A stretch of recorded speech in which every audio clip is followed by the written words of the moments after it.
Conduct कराया है। पहली बात तो यह है कि अगर आपके लोग उतने कैपेबल नहीं हैं, जो पूरे देश के इतने सारे बच्चे बैठते हैं, मैं आपको सही डेटा बता रहा हूँ, 22,80,000 बच्चा नीट में बैठा था। ध्यान से सुनना आप लोग, 22,80,000 बच्चा नीट में बैठा था, और रीनीट में कितना बैठा है? 20 लाख बच्चा। यानी कि एक साल में ही 2,80,000 बच्चों का भरोसा आपसे उड़ गया।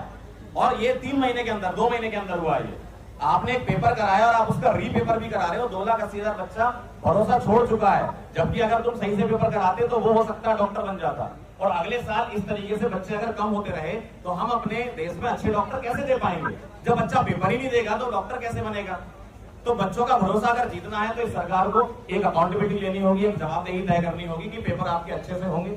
और इस साल जो बच्चे हमसे पढ़ रहे हैं, अभी आज ही सुबह में क्लास लेके आया हूँ, वो बच्चे ये पूछते हैं कि सर हम पेपर दें कि नहीं दें। मतलब उनको ये डाउट है कि सर अगले साल का पेपर कहीं लीक हो गया तो मैं उसको क्या जवाब दूं उस बच्चे को?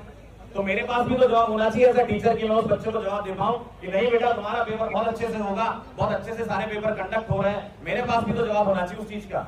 और अगर सारे बच्चे इस तरीके से, ऐसा नहीं कि नीट का पेपर लीक, बहुत सारे पेपर लीक हो रहे हैं, ऐसे ही पेपर लीक होते रहे तो यार कैसे आप भरोसा कर सकते हैं सरकार पर? कैसे आप अकाउंटेबिलिटी सेट कर सकते हैं कि नहीं हमारा पेपर अच्छा होने वाला है या हम अच्छे से पेपर दे पाएंगे? एज ए टीचर मुझे तो बहुत दुख होता है। आप लोगों को भी इतना दुख होना चाहिए कि भाई आप अपनी आवाज उठाओ। बहुत अच्छी बात है, काफी लोग यहाँ पर आए हुए हैं, है ना? आप अपनी आवाज बुलंद रखें। 20 तारीख को यहाँ से सीधे संसद भवन की तरफ जा रहे हैं। क्यों? क्योंकि वो लोग हमारी बात सुन ही नहीं रहे। यहाँ पर सोनम सर बैठे हुए हैं। सोनम सर पिछले 19 दिन से हंगर स्ट्राइक पर हैं। अगर एक दिन इनको खाना नहीं मिलेगा ना तो रोने लगेंगे। ये इंसान 19 दिन से यहाँ पर बैठा हुआ है। तो अगर आप सोचो ऐसा इंसान जो, भाई अगर मैं आपको सही बताऊं ना, जितनी इज्जत इस सरकार ने सोनम सर की है ना, जितनी इज्जत की है उससे कहीं लाख गुना ज्यादा इज्जत बाहर के लोग करते हैं।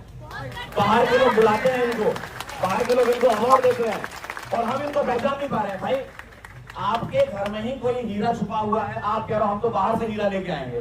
कहां से हीरा लेके आएंगे? हीरा तो ये है आपके पास, इनको ही बचा लो, इनको ही बचा लो। मैं कह रहा हूं अगर ये जीवित रहे तो हमारे लिए बहुत अच्छा काम कर ले जाएंगे, क्योंकि इनके पास वो स्किल है। साइंटिस्ट है यार, साइंटिस्ट होना कोई आसान बात नहीं होती है। बहुत सारा काम किया इन्होंने, लद्दाख में भी बहुत सारा काम किया और आज हमारे साथ यहाँ पर खड़े हुए हैं। क्योंकि ये आगे आकर के सोचो इनको क्या फर्क पड़ रहा था कि यहाँ आते। और लोग बोलते हैं कि इनको सत्ता का लालच, काय का लालच है भाई? सत्ता चाहिए होती सर कब का ले लेते, अपनी खुद की सत्ता बना लेते। सर बात कर रहे हैं व्यवस्था परिवर्तन की, सर बात कर रहे हैं आप लोगों की, हम लोगों की, हमारे परिवार की, हमारे बच्चों की, इस देश की। तो अगर ये सब बातों के लिए ये यहाँ पर आ सकते हो तो हम लोग क्यों इकट्ठे नहीं हो सकते? और डिजिटल माध्यम से जितने लोग देख रहे हैं, मैं ये चाहता हूं कि वो जहां भी हो 20 तारीख को प्रोटेस्ट स्टार्ट कर दें। जहां भी हो आप, जरूरी नहीं है कि आप यहाँ आए, आप जिस भी शहर में बैठे हो, जिस गांव में बैठे हो, आप वहां प्रोटेस्ट करिए। जरूरी है चीज भाई, ये हमारे लिए हो रहा है। अगर हम ये चीज नहीं करेंगे ना तो भाई बहुत कुछ गलत हो जाएगा हम लोगों के साथ। और ये एक ऐसा मौका हमारे पास है कि जो हम सही चीज कर सकते हैं। हमारे पास यही मौका है, इसके बाद आपको दूसरा मौका नहीं मिलेगा। ठीक है, बहुत बहुत धन्यवाद। जय हिंद।